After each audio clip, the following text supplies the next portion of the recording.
Here's a special video for a subscriber. I've told this story before, but I think I'm going to tell it again, about when my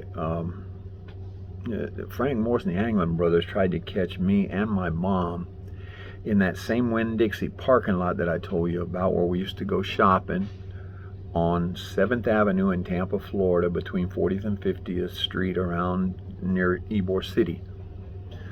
And I would go play in the woods. Now, I don't remember where I was at the time, or if what happened to us didn't happen in conjunction with one of the other times, possibly where I escaped and then they turned around. Since they couldn't catch me, they tried to catch my mom. Well, she was walking out to the car, and she got right to the car, and Frank Morris and John Anglin walked up behind her, and they were standing really close to her, and I could see my mom was really scared and nervous. Now, I might have been 7 or 8 years old at the time, and I wasn't sure what to do, but I know I'd had a couple other scrapes in that parking lot, and I was being careful. What I can't believe is that I didn't realize it was the same people that were doing all of this.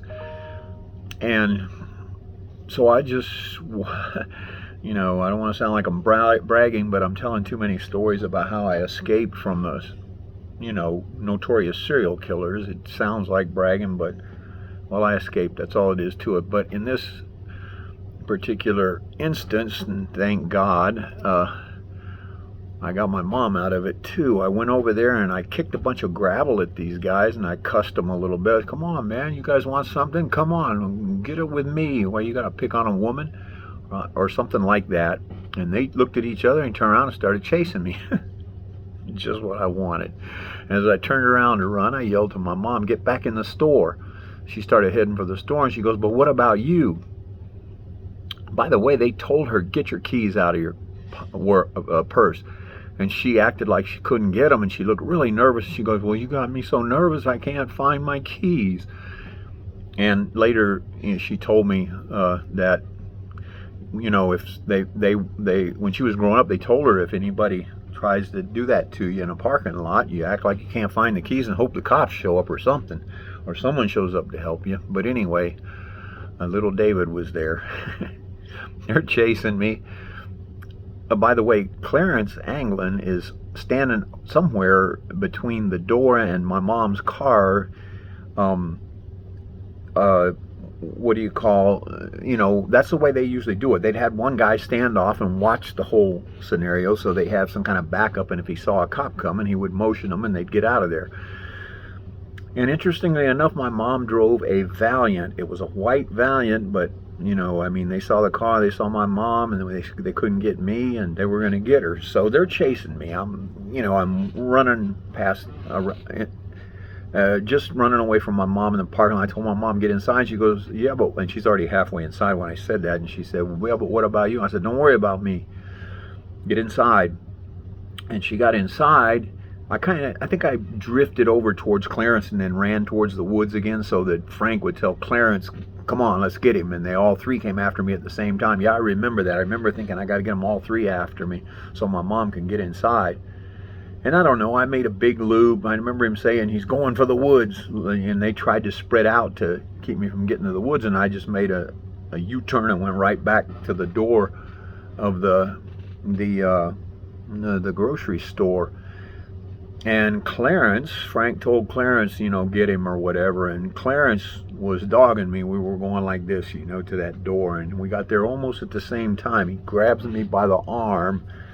I twisted and got out, and I think it was a sliding electric door, and that door closed, and he didn't get in. And my mom was just standing, well, what do I do? And I said, get the manager of the store. I'm a little kid. I can't believe I even had any ideas on this. And she told the manager, and I could see the manager was scared.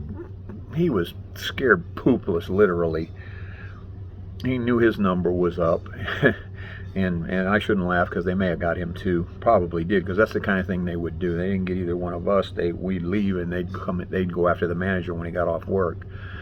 Now, And he didn't know what to do, and he was scared. I told him, "Can you call the police?" And no, the police. I mean, everybody knew in Florida back then around Tampa, calling the police would get you nowhere, and whatever you were calling them to report, they would try and blame you for doing it. And he didn't want to call him, and I told him, and he was talking with my mom about what do we do, because these guys were standing outside plotting. And I told him, could you please call the police? And he finally called the police, and the police car got there. By the time the car got there, it was interesting that these guys just like vaporized, They had this thing about how to get away from the cops, and they were very, very good at it. The cop got us to the car, and we drove off in the car, and my mom was still nervous, and she said, what, I guess we'll go home. And I go, yeah. I think I told her, what if they follow us home, or if they're waiting there for us? And she goes, yeah, well, let's go to your dad's office. My dad was a doctor, but he was also a deputy sheriff, and he carried multiple guns on him. He never was without guns. So we went to the clinic, and we went there with him, and she told him what happened, and he just shrugged it off, finished taking care of his patients, and we all went home.